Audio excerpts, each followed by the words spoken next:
gifted with the ability of prophecy or of divination, but we had some sense that a defeat like the one we've just experienced might possibly be on the horizon if we continued along the route which we were on at the time. Of course, we didn't know that government was going to be quite so short-lived, but it did provoke some of us who are interested in the ideas behind the Conservative Party and conservatism into action.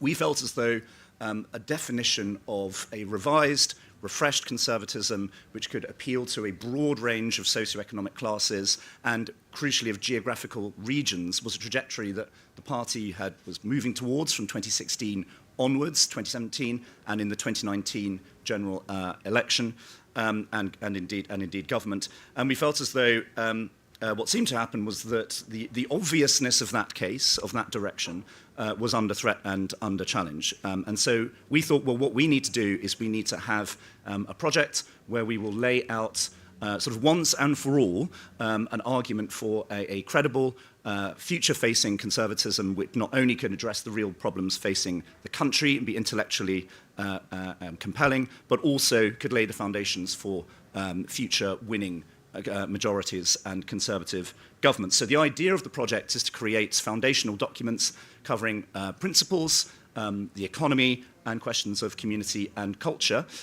The idea being that these would be a sort of foundational Bible for conservative thought as we understand it and will give rise to future work into the years ahead. The first of those two reports is already out. One is called The Case for Conservatism, co-authored by myself and Nick Timothy. The second is called A Conservative Economy, and there is the third, as Seb says, in the pipeline. And we've been steered throughout extremely ably by an amazing political steering group, which Michael has been good enough to chair, and we've benefited hugely from his intellectual weight and guidance that he's been bringing to our work.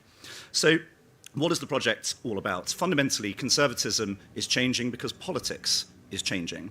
The essay question we set ourselves is, how can the Conservative Party and conservatism address the questions of the mid-21st century into which we are moving, not the questions and challenges of the late 20th century? We dealt with those issues extremely ably, but the world we are living in now is fundamentally different. And if you look at what is going on in Europe and the United States, if you look at centre-right parties throughout the EU, you look at what's happening with the American centre-right, conservative politicians, thinkers within those countries are adapting and changing to the changing challenges culturally, demographically, and economically. And I think it's not completely unfair to say that conservatism in the UK has been a little bit behind. I'm thinking in particular in the context of Europe. Centre-right parties there have been trying to tackle seriously questions of demography, questions of immigration, questions of culture and integration. And I think over in the United States, there's been much more creative thinking about a refreshed centre-right approach towards questions of economics, political economy, the relationship between the domestic real economy and globalization, our relationship with China, questions around the balance of trade and so on. So we want to bring all of that energy into the UK political discussion. The most important thing is that we believe there needs to be a coherency of synthesis between what we're saying on culture and social policy on the one hand and economic policy on the other. Too often, these two things have pulled in different directions within the Anglo-Saxon conservative canon, and there's lots of really exciting thinking at the moment going on both sides of the Atlantic about how to bring those together. The foundational principle behind all this for us is that conservatism and conservative policy should serve what we call the national community.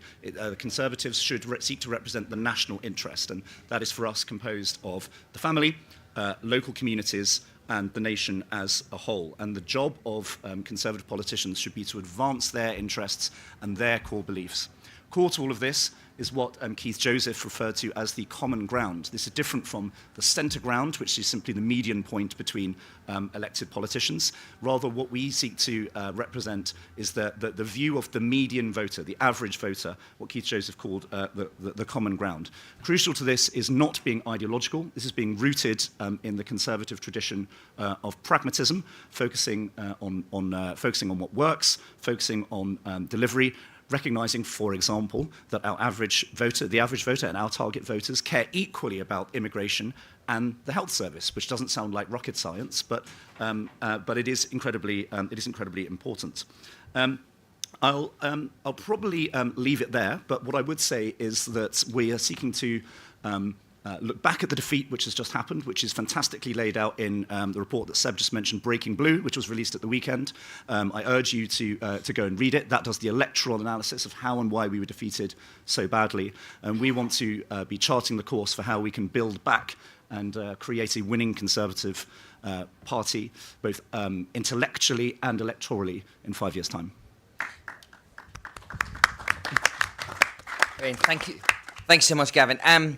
Rachel, so again, I mentioned, as I said, when we think back to the 2019 election, I think there's a lot of people on the centre-right who look at that election and what happened in the subsequent parliament and just think, what a wasted opportunity. What a shame that could have happened that Boris Johnson had this 80-seat majority.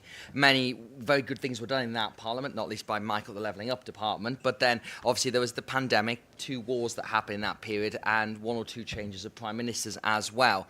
And there is a question about, was the 2019 manifesto and platform too wide, as some people say? Was it trying to appeal to too many people? Was it ever deliverable? And what lessons do you think we should take for that from where we go in the future? Thank you. So let's start with your question, Seb. How did we go from an 80-seat majority with real enthusiasm across much of the country to being almost universally loathed in the space of 5 years? And there are 2 obvious answers to that question, which is, 1, we promised to control immigration, we failed miserably. We promised to build lots of hospitals, the NHS collapsed. We promised to manage the economy, inflation went through the roof, everyone got poorer. I don't think that's particularly complicated. And there's a second reason, which is what Gavin referred to, which is since COVID, and indeed across the West, incumbent governments have been punished almost universally. So those are the obvious reasons. I think there are then, the question is, was there an underlying instability that regardless of those meant that you could never have sustained this? I have relatively little patience with the view that having a big majority is a problem. I think having a big majority is less of a problem than not having one. And all coalitions are inherently unstable because they're coalitions. People are different and groups are different. Was there something more inherently unstable about the 2019 coalition than others? No. And I think picking up on the very interesting set of values, if I can call them values, Gavin, of sort of family, communities, nation, was there a common thread that pulled together and still pulls together the people who voted for the Conservative Party in 2019, whether they were in what we call the red wall or the blue wall, whether they were lower middle class, working class voters or our more traditional elite? I think yes, absolutely. And they are, I think, the family, a genuine sense of patriotism. When we've done polling, one of the things that does pull together our potential coalition, it is a belief that there is a nation state that we can and should be proud of. And I also think, which Gavin didn't mention, but seems to me central to any future Conservative project, that kind of basic 2 sets of Conservative beliefs. The first is the importance of belonging, but the second, I think even more important, is the intrinsic link between effort and reward, between contribution and what the state then does for you. This idea of fairness, where moral behaviour is rewarded, effort is rewarded, and immoral behaviour is punished. I think that one of the problems since 2019, which is why I'm very excited about this project, is that those instincts and those values didn't carry themselves through governmental decisions, which just went all over the shop. It is completely impossible for me, looking back over the past 5 years as someone who's a Westminster geek, to thread any coherence between the sets of decisions that were made between the 3 prime ministers or across given departments, let alone a set of values that underpinned it. So I think the approach that your project is taking, which is to start with those values and build up, seems to me absolutely the right one. I will make one other point about 2019. This is a big topic, so I'm sort of picking various things, which is a mistake that I think Labour have just made as well, they made a promise before the election that they were going to cut £300 off people's energy bills, and they already seem to have dropped it, which is that any future conservatism project has to begin with the idea that you can't make promises you don't intend to keep, that there is a contract with the people that you are appealing to that has to be based on a sense that you are going to be able to deliver what you promise them, and that your citizens have a right to expect something in return for their vote. But there is no reason inherently, other than that they really don't trust us rightly, why you couldn't bring that coalition back together. Very good. Thank you very much, Rachel. Now, Danny, those values that Rachel mentioned, community, family and nation, are things that you covered in the book that you wrote last year, which I think had the great headline in the Times, I don't want to go back to the 1950s, I want to go back to the 1850s, which was a time when the Conservatives did actually win elections as well. But ultimately, when you think about, you look back on your first 5 years in Parliament and forward to the next 5 years in Parliament, what are the lessons to take from that? You know, obviously the point that Rachel made about doing what you say you're going to do is obviously quite a big thing that the centre-right needs to learn as well. Regaining trust and competence is also very key as well. But I get the sense from all of your writings and things you've done, you believe there's a kind of greater moral purpose and values that the party needs to rediscover. All right, Seb, thanks a lot. Well, I think as the election recedes into the distance a little bit, we can begin to see the wood for the trees in terms of our long period in office. And I hope we will come to conclude that in the same way that the Heath government of 1970-74 actually did prefigure some of the Thatcher reforms with some limited efforts at denationalisation. They sold off Rolls-Royce, I think. There were some straws in the wind pointing in the direction of the revolution to come. I think we will see, actually, in our time in office, we did prefigure much of the changes that are going to be necessary once we win again, in a more successful way, by the way, than the Heath government did. And just to run through a few of the themes, and I recognise what Rachel says about it's difficult to disentangle or difficult to identify coherence, really, over that long and tumultuous period in office. Nevertheless, I think there were some very significant indications of the sorts of changes that are going to be needed that we began while we were in power, and while we need to look forward and not get hung up on defending our record. I think if we can look back, the value of it is to identify the changes that are underway in our culture and in our politics. So the big society, first of all, I won't go on at length about each of these, but to identify some of the themes which I think we got right in the past and need to build on more. Public service reform, obviously led by Michael, and the school space. Brexit itself, then the levelling up agenda since 2019, and the beginning of a correction on culture, which I don't think we did nearly well enough, but a recognition that there are two worldviews at war in the West and in the UK, and it's necessary to take sides, and we need to bring cultural peace. We don't want to pick a cultural war for the sake of it, but it exists, and the way to achieve peace is actually to win that battle. So I think we, in those respects, got things right, and Conservatives were saying, and to a degree doing, the right things. The ideas that I think we need to develop as we go forward, and Onward are certainly leading in this regard, and thanks, Seb. Yes, I mean, I noticed Reform have taken the tagline, family, community, nation. Onward articulated, I've done so. The SDP, to their credit, if anyone's paying attention to the SDP, who still exist and are a very good Conservative party these days. Do you know Rod Liddle stood for them? Rod Liddle is a member of the SDP. Their leader, William Clouston, is one of us. I mean, David Owen is one of us, you know. So the SDP have a honourable place in the Conservative family, in my view.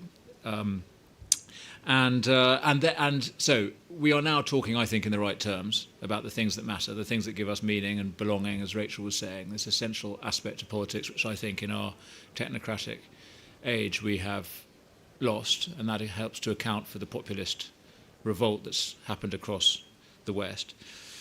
And fundamentally, we're looking for a politics of home.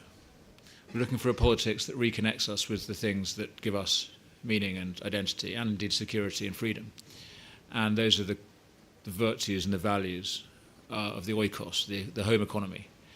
and all the emotions and affiliations and sense of duty that brings to us. I think the economics that we were reaching for, and Michael has put this better than anybody in office, it also requires greater definition, and I think the Onward project is helping towards that significantly. I think of it in a catchy way as Schumpeterian Haldaneism. So Schumpeter, the prophet of a more dynamic, deregulated economy, the vigorous virtues of the free market, but allied to the cause of what Aldi Haldane talks about, the importance of an economics of place, and as Michael has often talked about in the levelling up context, the sense that you shouldn't have to leave the place you love to have the life you want, and the institutions and the opportunities that people want and that are required for prosperity should be available in large towns and cities anywhere in the UK. So the cause we need to attach ourselves to, I think, is a programme of economic reform, particularly around deregulation, around growth, around supporting enterprise, and the project that was led by Sam Bauman and others, recently published this brilliant document, Foundations, identifying all the ways in which government makes it impossible to build anything or to do anything in this country these days. The incredible drag on growth and productivity that is caused by our sclerotic state is, I think, absolutely spot on, but it is not in the cause to caricature what might have been argued, a free market economy in which capital and labour are entirely mobile. Government is indifferent to the effects of its policy in terms of geography. On the contrary, we need a Schumpeterian revolution in the cause of place and in the cause of an economics of home. And squaring that circle is a challenge for us all. That, in a sense, is the conservative conversation, I think, between the rival imperatives of freedom and belonging, of enterprise and home. But these things are compatible because they're what every human being wants. We want to be free and we want to belong. We want to have opportunity and we want to be rooted in a place. So that is our challenge, and I think we are reaching our way for it, and I think that's what the public fundamentally want. And I would just end with the observation that I do think technology is our friend. I'm a great romantic conservative. I'd switch off the internet tomorrow if I could. But I do actually think that we have the opportunity, if we develop a proper account of the role of technology in supporting the economics of home and the economics of places. And the observation I always make is about agri-tech. There's a huge opportunity that Brexit actually created for us to develop our own agri-tech sector, which is something that the UK led the world in for hundreds of years, of course, helped spur all of our growth. You know, Wiltshire, which I represent a part of, is developing all sorts of amazing AI-led, high-tech agricultural businesses, which will enable people to come back to the land, allow a sustainable model of agriculture rather than the sort of monoculture delivered by pesticides in the last century. Develop a modern farming economy that also enables us to export to the world and feed the population of China, which is in desperate need of food, the fooding for their cities. And we can do this and create what will look like a much more old-fashioned, localized food economy if we get things right using tech. So I think the future is ours, and it looks very much like the past. I approve of. Thank you very much, Danny. And finally, Michael. So obviously, I think you've lived and worked through several revolutions in Tory thinking, not least in the run-up to the 2010 election and the kind of Cameroon modernisation project, but then also the coalition government into Conservative majority government, into Brexit, into the Theresa May years, and then the Boris Johnson years, and the Liz Truss years, and the Rishi Sunak years. What are your reflections on all this? Because obviously, when you're in government, having ideals and things you try to strive for is difficult because you're swayed by events constantly. Whereas now you're from the position where you can take a step back, pull back the camera lens and see where things are. Where do you think all this and where should conservatism be heading? Okay, thank you, sir. Thank you. I was very struck by your reference to the 1850s. And Danny. And one of the things I was going to say is, be careful what one wishes for. because it's a terrible thing. Actually, the 1850s were not great years for Conservatives. We lost power in 1846 as a result of the Corn Laws, and the next Conservative government, majority Conservative government, wasn't elected until 1874, so a 28-year period in the wilderness. However, there is one thing about the 1850s that you are right to, by association, celebrate. And that is, as Danny indicated, in the Victorian age, people were in love with the future. It was an age not of frock coats and repression, as constantly presented. It was an age of growth, dynamism, industrial expansion, innovation. The heroes were manufacturers, engineers, creators. And I mention that because in a speech that I gave when I was Secretary of State at DLUC, I urged us, both as a country and as a party, to fall back in love with the future. And I was talking in there principally about housing, but I think it applies in other areas as well. I was talking in terms of housing because when we had the significant expansion of our great cities, Bristol, Manchester, London, during the Victorian era, people believed that what they could build would be better than that which they had inherited.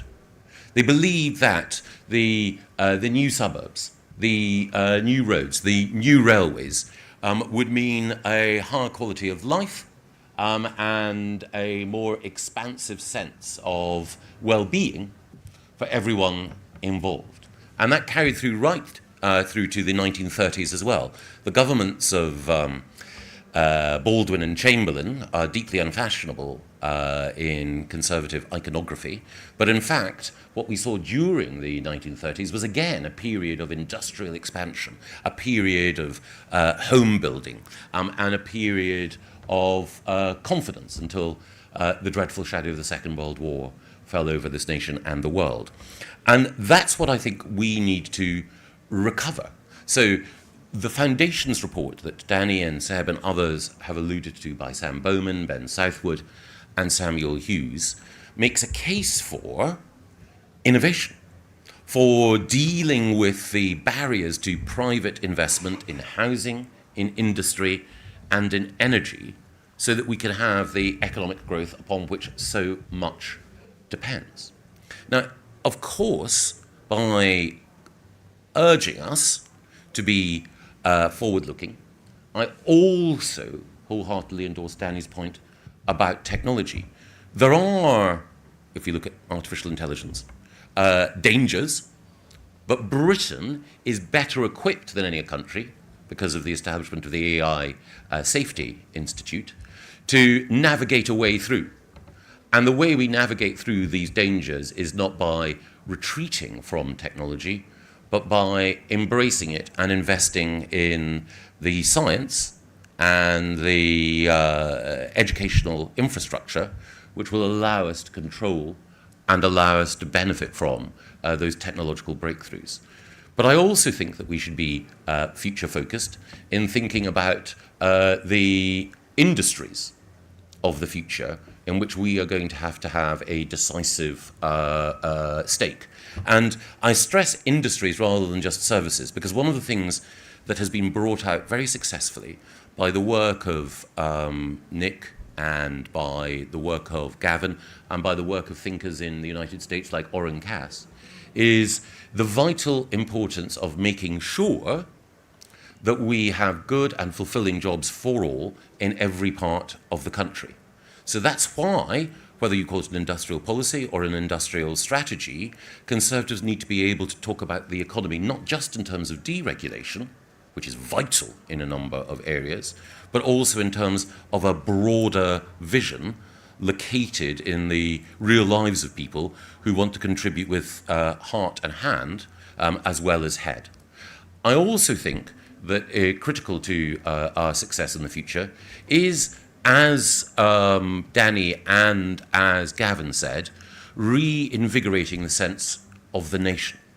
And we have seen that the concept of a national community is the most effective way of organising solidarity, the most effective way of ensuring that we can both take collective decisions in the interests of all, redistribute where necessary, share sacrifices as appropriate, but also have that sense of common endeavour at difficult moments that allows us to envisage a better future. And that is why the conversation about borders, migration, but critically even more so about integration and culture is so important. And I want us to be able to say, as I think we can still, that Britain is a model for how nations should be. That we have, through the rule of law, accountability through Parliament, through the experience of the Union and the 4 different nations, we've established a safe, stable and warm home for people of different talents and different backgrounds, but united around a particular optimistic vision that draws on the best of our traditions. And one of the concerns that I have in the cultural arena and sphere is that that prize, which draws so many from across the world and which earns us admiration across the world, that prize risks being undermined by the culture of denigration of our traditions, institutions and freedoms that you see in the academy. And one of the critical things that I think that we as Conservatives need to do is, again, fall back in love with the idea that we can make our nation a model of integration, and also a model of academic endeavour, and a model of free speech, and a model of free inquiry, all of which are integral, I think, to creating the broader cultural milieu in which all of us can feel confident about the most important part of falling back in love with the future, which is making sure that we all have more children. Well, there we are. Thank you. So I'm just going to pick up Mike before I come back to the others as well. You talked about falling back in love with the future. Isn't there an inherent tension, though, in the mere name conservative to conserve, when people are always thinking about, 2 sort of quotes from history. One is obviously William F. Buckley, the founder of the National Review, said that the idea of the Conservatives to stand athwart history yelling stop. And the other one was Evelyn Waugh, who said the big problem of the Conservative Party is it's never turned the clock back 1 iota. So you've got these 2 these pressures that, yes, Conservatives are about having a more prosperous future, growing the economy, having more families, but at the same time there's always that kind of impulse to either have the handbrake on or even try and go in reverse in some steps. So are you saying that at this juncture neither of those instincts should pull in, it should be a kind of entirely forward-looking thing? Yes, so there are traditions I cherish, there are institutions I would wish to see strengthened in the country, but I think that ultimately we're a Conservative Party, not a reactionary party. We conserve that which is important, but we are also, as I think Rachel alluded to, a broad coalition. And that coalition is both best held together but also propelled forward and grows if people have a sense that we have a positive programme for the future, and a programme that includes everything from increased energy abundance, through to technological innovation, through to the reindustrialisation of parts of the North and the Midlands. Gavin, on this point about the national community, which is something we talked about in the first 2 Future of Conservatism papers, I mean, the idea you're talking about then is, what is the nation state? What does it look like? But, saying that we need a national community, I don't think anyone in this tent would disagree with that. But how do you get it? How do you forge that common sense of purpose, particularly when society, in some sense, is becoming much more individualised? Our working patterns are much more individualised. Families are something that have definitely been weakened as well. So it's an easy thing to aspire to. But what are the ideas that you're thinking about how to get there? So I think there's 2 ways of thinking about this. One is on the more societal aspect, and the other is on the more economic aspect. But of course, those things are related. Some polling that Onward did a couple of years ago, I think it was just after the end of the Truss government, called After the Fall, asked voters when they thought the Conservative Party was at its best, and the most popular answer was when it backs Britain. And there's a whole swathe of research and study out there that shows that the average voter is patriotic, does have a positive vision of Britain and its history and its role in the world. Grasping that as the underlying foundational principle of our politics, I think, is a no-brainer for the party.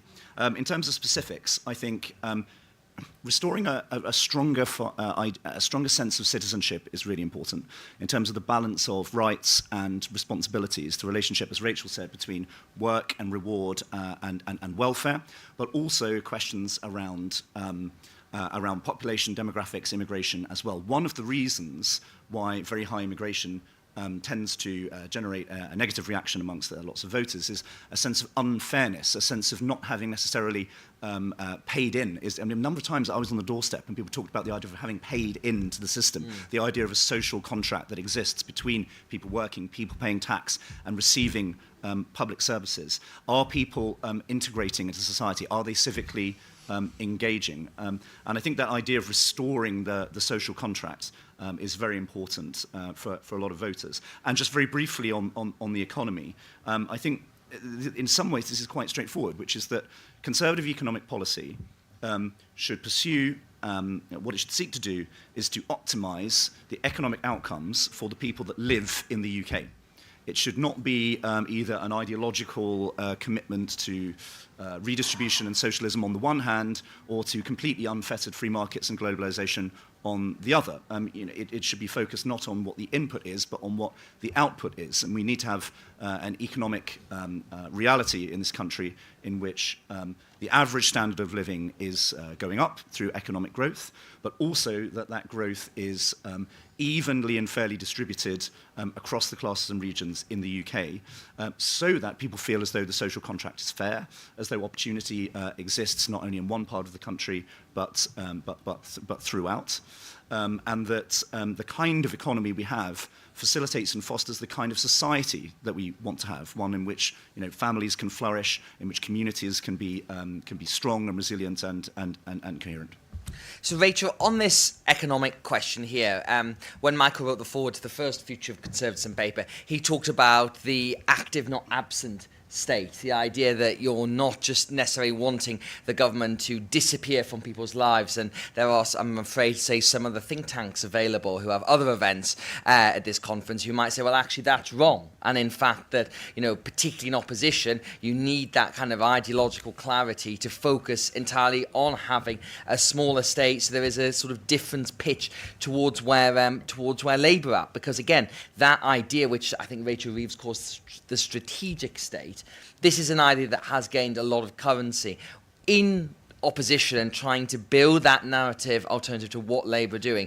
How do you strike that right balance there, given the fact that the polling Onward has done both for this project but also for our election research shows that when you ask people between tax cuts or investment in public services, they always say investment in public services?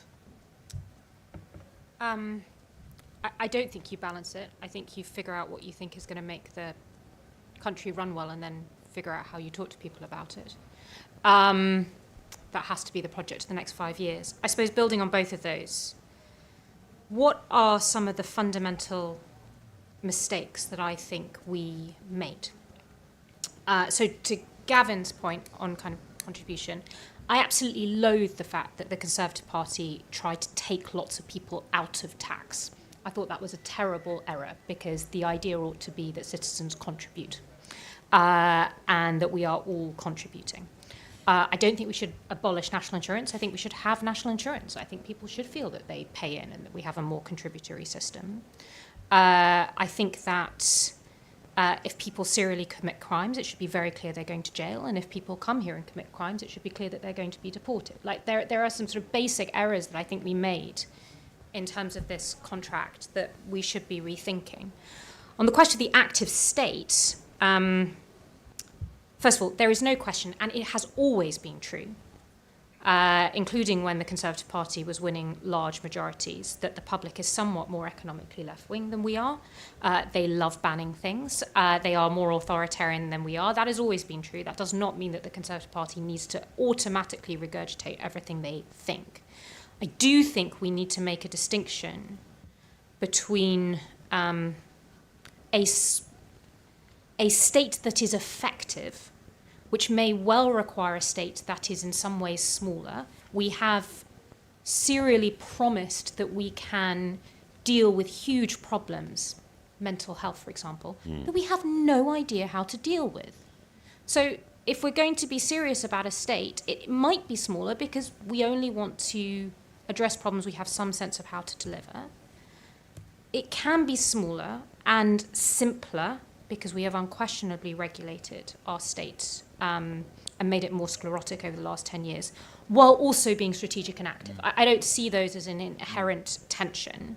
And there is almost no country that is, for example, not strategic and active in some way on innovation development. America, the land of the free, has DARPA and huge R&D spending and invests in defense technologies that it think is going to propel it through the next decades.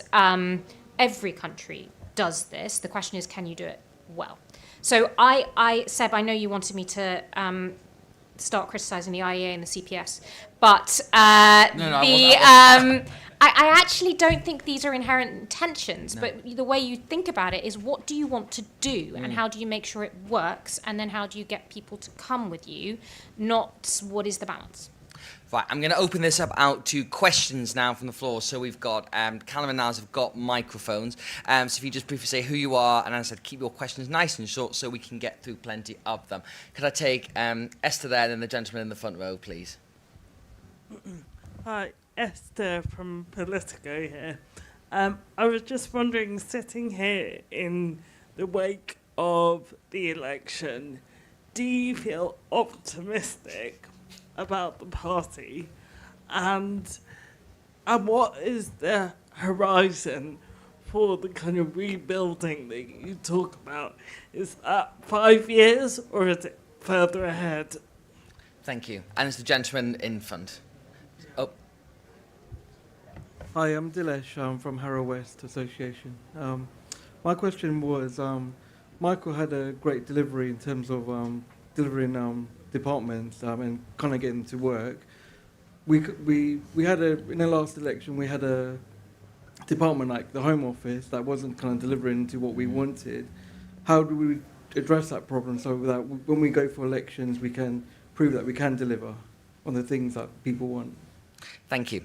Danny, are you feeling optimistic?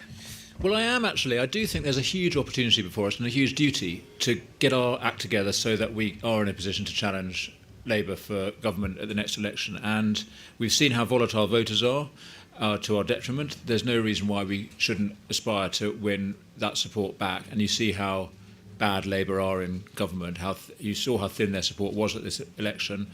And I think they are demonstrating that that they are more likely than not to make a right hash of the job. But we need to be in the position to win. And I mean, there's much to say about that, and I think this discussion is essential to it, because we have to get our values right first, and then build policy around it, and then build a delivery plan. And that's my point. I think when we approach government next time, we need to have a book this thick in terms of what we plan to do. And Labour have gone in with the thinnest possible plan for government you can imagine, no plan at all, a set of vacuous aspirations, and then they've asked the civil service, please could you kindly give us a plan for how to deliver this. It's not going to work. We need to be very deliberate in advance of the next election, and common to what was done before 1979, and to a certain degree before 2010. That is a huge project for the think tank community as much as for the Conservative Party. In fact, I think more important is the work that will be done outside the party. And I think of all these projects that are now being set up, big shout out for David Johnston, former colleague of ours, set up a project called Conservative Networks, which will do exactly this, harness the expertise that exists out there in the real world, beyond the Conservative Party, even beyond the Conservative family, but people who have genuine expertise and want to make a contribution to the transformation of the country that is so desperately needed. So yes, I think if we get all of these things right, we absolutely have the opportunity to win at the next election. And I'll let Michael explain what should be done at the Home Office. Yes, I was going to say, first of all, are you feeling optimistic about this? And to Nido Esther's point there, 5, 10 years longer, and then to come to the Home Office, famously the most dysfunctional Whitehall department. What's your kind of thesis on how some departments worked, some of the ones you worked in, other ones didn't. Thank you. So, on pessimism versus optimism, I always quote my guru, the Euro-communist Antonio Gramsci. The pessimism of the intellect, optimism of the will. That was the approach that I took, incidentally, and indeed the phraseology that I deployed when we were preparing for a potential no-deal Brexit. I said, we must have an unsparing analysis of everything that could go wrong. Tell me what your worst fears are, and then let's see how we can overcome them. So I think that we do have to assume that Labour will get its act together. I think we do have to assume that the exasperation that people felt with us at the election won't evaporate overnight. But we've got to believe that we can be better than a good Labour Party, and by the display of our values and in the work that we do in local government and elsewhere, show that we've learned appropriate lessons and that we are a party of service, to coin a phrase. On the Home Office, it is almost impossible to know where to begin. I was in the bowels of the Home Office for a bit during the delivery of the Homes for Ukraine programme. So I saw how the visa allocating section of the Home Office works, or rather doesn't. This was an effort to actually, which you would have thought the civil servants of the Home Office might approve of, to get people into the country, not to keep them out. But they couldn't even manage that efficiently. There were different computer systems that refused to talk to one another. There were different working practices that worked against achievement. I said, we have got to get these people out of a war zone. Can we have the centres doing this processing open on a Saturday and a Sunday? So, of course you can open them on a Saturday and Sunday. I said, great, how many people will we have on Saturday? And the person in charge of that team said, well, I don't know, it depends how many people turn up. I said, we're not organising a village fete. We're trying to evacuate people from a war zone.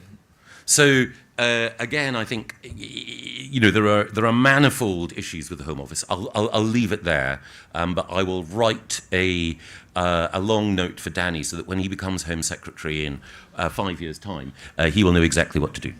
Brilliant. Right, some more questions, please. Let's go this side of the room. Do you want to do... we'll do the gentleman at the back there and then the lady at the front here. Behind you are...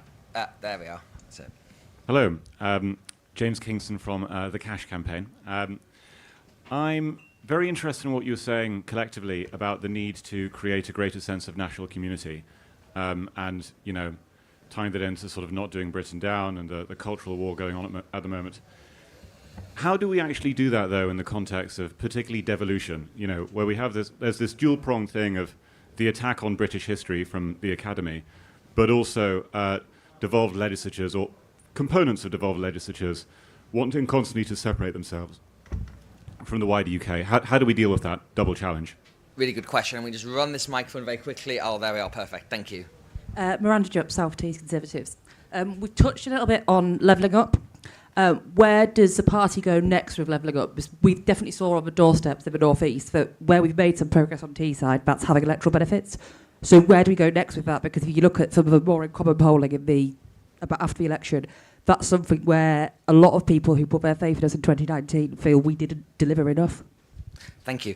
Gavin, I'm going to throw the question to you about devolution here because, again, Onward as an institution was founded very much about delivering power close to people. We've been very much in favour of directly elected mayors across the country, but it does create that tension of unity, and particularly when you think of the devolved parliaments. I mean, they obviously weren't created by Conservative governments, but the way that they are set up, particularly in the pandemic, we saw how decision-making and strategies can come into place. So how do you sort of deal with that? And then, Rachel, I'm going to come to you on levelling up.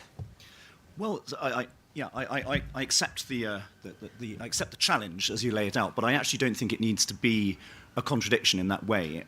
Onward has focused heavily on questions of place, of localism, of diffusion of power, both politically and economically since it was founded. It's one of the reasons why it was the right place, is the right place for the project on the future of conservatism. I think if you ask people, they tend to say that they feel a strong sense of attachment and loyalty and pride to their local community and to the country equally.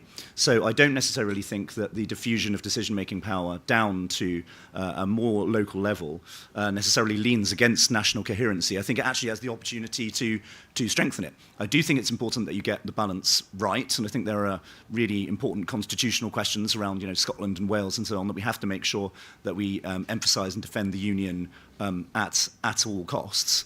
But I would see localism as part of a stronger patriotism rather than something leaning against it.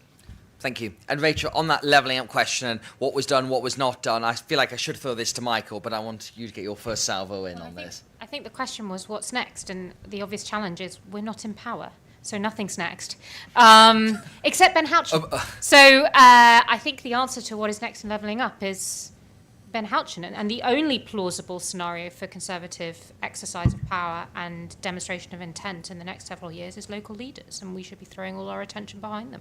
Yeah, absolutely. And Michael, your successor, Angela Rayner, has Levelling Up gone? Because they've changed the department name, but she's still the Secretary of State for Levelling Up or something. It's very confusing. But even if the term is not there, what's your optimism for what Angela Rayner may or may not do? Well, I think Labour's own plans aside, I think I mentioned in a previous panel session that it's worrying that they're rowing back on devolution where Conservatives might be empowered. So they've said no to devolution deals in Norfolk and Suffolk. Not that we have every seat in Norfolk and Suffolk, but we will undoubtedly, if there were devolution there, secure the mayoralties. So I worry that for Labour, the principle of devolution is more honoured in the breach than the observance. More broadly on levelling up, I think we have to make the argument, and I think Claire Coutinho has made this argument very well, and others too, that if we have a political economy of energy abundance, then we can have reindustrialization. That reindustrialization encompasses everything from AI to the vehicles of the future and so on. And it's precisely in those areas in the North and Midlands where we won seats in 2019 that there is the strongest appetite for that approach towards political economy. And there's no better exemplar of that than Ben. And that Ben has, through the Freeport, attracted more investment to Teesside than, both in terms of pounds per person and jobs created, than any other mayor. And it's been an amazing achievement, and it was no surprise that we held a seat in Stockton when other seats were falling at the time of the last election. And I think that what we need to do is to ensure that in the upcoming mayoral elections, including one in the admittedly not very deprived area of Cambridgeshire, that we win and win well, and then demonstrate what we can do with a Conservative leadership at a local level. Perfect. Some more questions. Let's see. Let's get this lady here and then gentleman behind. Thank you. Sully Granduff. I come from Reigate. My question is probably directed to Gavin, but let's decide. And this is about a tension between culture and contribution when it comes to finding the common ground. The public are very in love with the idea we're all for the country, but they're not very in love with the idea of contributing equally. And whether they contribute very locally, that may be micro-local because they don't trust government. We have lost, and particularly we Conservatives, have lost their trust to deliver. And culturally, they want to look to the future, but often denying all the good heritage on the past and the lessons. So talking particularly from the point of view of local government, I have found very difficult to identify the common ground. So I'd like to hear your thoughts about that tension. Thank you. And then the gentleman behind. Thank you. I'm Ollie from Public First. I had a follow-up to the question over there about, I really liked Michael and Danny's emphasis on a place-based politics. And I wanted to ask, how do you reconcile or achieve in policy terms the need for getting jobs across the country, like good jobs across the whole country, whilst avoiding falling into the trap of a big state or excessively interventionist state? And how does your interpretation of a strategic state differ from the kind of Rachel Reeves account of that? Thank you. I think there was one more question just behind as well. Did you have your hand up? Yeah, just while we're doing a nice line there. Thank you. Hi, Darian Moe Griffiths, West Worcestershire Conservatives. My question's more directed towards Danny, because I read his book last year, and I thought it was quite good. But I just wanted to ask... Quite good. I'll take it. I just wanted to ask, how do you think Conservatives can intelligently reconnect with the younger generation, where their broad principles align on things like human dignity, self-expression, environmental sustainability, etc.? Thanks. Thank you. Danny, do you want to take those last two questions together, actually? Because I think they kind of tee quite nice, and I'll come to Gavin on that cultural contributory point. Well, thanks very much. I mean, with the inevitable caveat that we shouldn't generalise about generations aside, because I think we can generalise about generations. I think that the opportunity for us is apparent in what's happening around the world. You see young people flocking to conservative parties and politicians because conservatives are speaking in a value-based way and articulating a politics of aspiration that is meaningful and not built on the fantasies of the progressive religion. So we are, I hope, in a position to offer young people what everybody wants as they're growing up, which is both opportunity and belonging. And that becomes concrete most obviously in the sphere of housing, which we've discussed and can and must discuss a lot. But I point particularly to Canada, where Pierre Poilievre is successfully communicating to young people trying to get on the housing ladder, young families, that he speaks for them. So he's culturally conservative, he's a proper right-winger, but he is speaking in very practical terms about housing supply. So I think that's the opportunity is very real for us there. And I think a cultural message around belonging and identity is just as applicable to young voters. And in fact, all of the progressive madness that we see, the fantasies of identity politics, are to me an inversion of the conservative impulse for belonging and identity. And it's no surprise that people are reaching for crazy identities to attach to, or in fact destructive and divisive ones, when the national culture, the national community has failed to offer them something meaningful to adhere to. And sorry, the other question touched on... It was a gentleman here, and I think he was talking about where you get growth and how you do that in terms of the place element. Yes, Obviously, okay. there are obvious areas. Yeah, really tough. I mean, I guess the levelling up experience and what's happened in Teesside, it is an example of how, with good local leadership, it is possible to achieve growth in places.